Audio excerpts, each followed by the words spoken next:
आपल्यासोबत जोडले गेले श्रीकांत शिंदे विद्यमान खासदार, त्यांचं नाव जे आहे ते उपमुख्यमंत्री देवेंद्र फडणवीस जाहीर केलं. अभिनंदन तुमचं. प्रथमतः तुमचं नाव जे आहे ते देवेंद्र फडणवीसनी जाहीर केलं. कसं बघताय, आजपर्यंत नाव जे घोषित नव्हतं केलं होतं, आज नाव घोषित झालेलं आहे. बघा, कल्याण लोकसभेमधला विषय जो होता पहिल्यापासून क्लिअर होता. नाव जे आहे हे बाकी खासदारांबरोबर जे आहे त्या ठिकाणी शिंदे साहेबांनी ठेवलं असेल जाहीर करण्यासाठी. कल्याण लोकसभेमध्ये ऑलरेडी आम्ही जे आहे सगळे युतीचे कार्यकर्ते जे आहेत, युतीचे नेते जे आहेत, त्यांची एक एक बैठक जी आहे ती ऑलरेडी त्या ठिकाणी झालेली आहेत. मेळाव्यांना सुरुवात झालेली आहे, गाठीभेटींना सुरुवात झालेली आहे. त्याच्यामध्ये मंत्री रवींद्र चव्हाण साहेब असतील, यांचे भाजपचे जिल्हाध्यक्ष असतील किंवा शहर अध्यक्ष असतील, लोकसभा प्रमुख असतील, आमचे कार्यकर्ते, राष्ट्रवादीचे कार्यकर्ते, हे सगळे जे आहे ते एक दिलाने कधीच कामाला लागलेले आहेत. प्रचाराला सुरुवात जी आहे ती त्या ठिकाणी झालेली आहे. तर मी फडणवीस साहेबांचं स्वागत त्या ठिकाणी करतो आणि मला वाटतं यावेळेस या कल्याण लोकसभेमधून मोठं मताधिक्याने जे आहे ही सीट जी आहे ती निवडून येईल. कल्याणकरांचं कशाप्रकारे कल्याण केलं जाईल. मात्र दुसरीकडे महायुतीमध्ये मिठाचा खडा टाकण्याचं काम जे आहे ते गणपत गायकवाड समर्थन करतात. त्यांनी सांगितलं की थेट श्रीकांत शिंदेची उमेदवारी जाहीर केली तर आम्ही काम करणार नाही, असा प्रस्ताव त्यांनी यांच्याकडे पाठवल्या प्रदेशात. मात्र त्याच्यावरती मला वाटतं देवेंद्र फडणवीस साहेबांनी सांगितलेलं आहे, तर मला वाटतं त्याच्यावरती जास्त न बोललेलं योग्य राहील. त्यांचा पर्सनल कुठला अजेंडा असेल तर त्यांनी तो अजेंडा जो आहे तो पर्सनली त्या ठिकाणी राबवला पाहिजे. पक्षाचं नाव घेऊन जे आहे त्या ठिकाणी युतीचं वातावरण खराब करण्याचं काम जे आहे त्या ठिकाणी त्या काही कार्यकर्त्यांनी करू नये. अशा गुंड प्रवृत्तीचे जर कोणी वागत असतील आणि हे कशासाठी वागतायत, काय अजेंडा आहे, डेव्हलपमेंट केली नाही त्याचा अजेंडा आहे का मतदारसंघामध्ये? मोठ्या प्रमाणामध्ये जे आहे ते या ठिकाणी डेव्हलपमेंट केलेली आहे. सरकार, राज्य सरकार असेल, केंद्र सरकार असेल, यांचा अजेंडा जो आहे हे वातावरण खराब करण्याचा आहे. त्या ठिकाणी ह्याला जी पार्श्वभूमी आहे ती पार्श्वभूमी जी आहे ही गोळीबाराची पार्श्वभूमी त्या ठिकाणी आहे. गोळीबार करण्यासाठी तर आम्ही कोणी आम्ही सांगितलं नव्हतं. त्या ठिकाणी गोळीबार तर स्वतः त्यांनी जाऊन पोलीस स्टेशनमध्ये केलेले आहेत.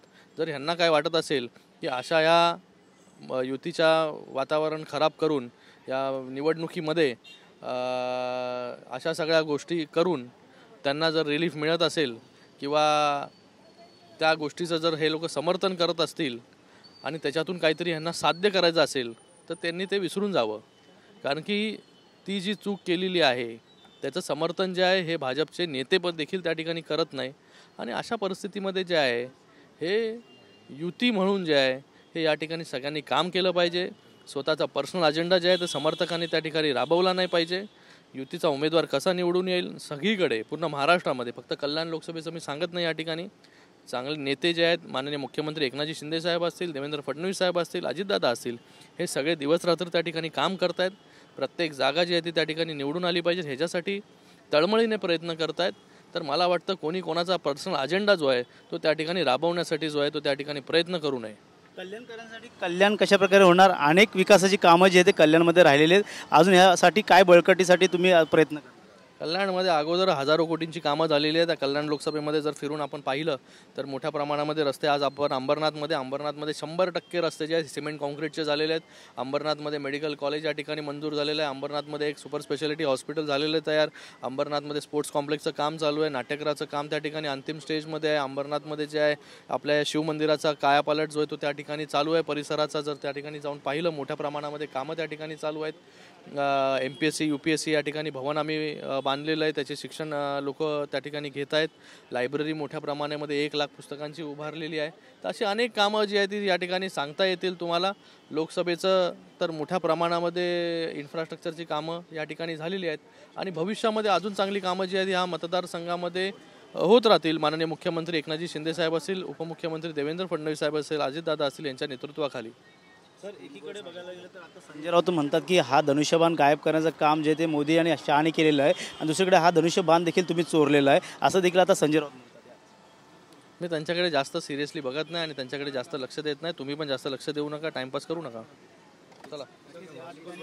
श्रीकांत शिंदे त्यांनी आता जी उमेदवारी आहे उपमुख्यमंत्री देवेंद्र फडणवीस यांनी जाहीर केलेली आहे, त्यामुळे नक्कीच या विकासाच्या मुद्द्यावरती पुन्हा एकदा आता मला संधी दिलेली आहे, त्यामुळे नक्कीच संधीचं सोनं देखील या ठिकाणी केलं जाईल असं देखील त्यांचं म्हणणं आहे. त्यामुळे गणेश रहाटेसह गणेश स्वरा, टीव्ही मराठी, अंबरनाथ.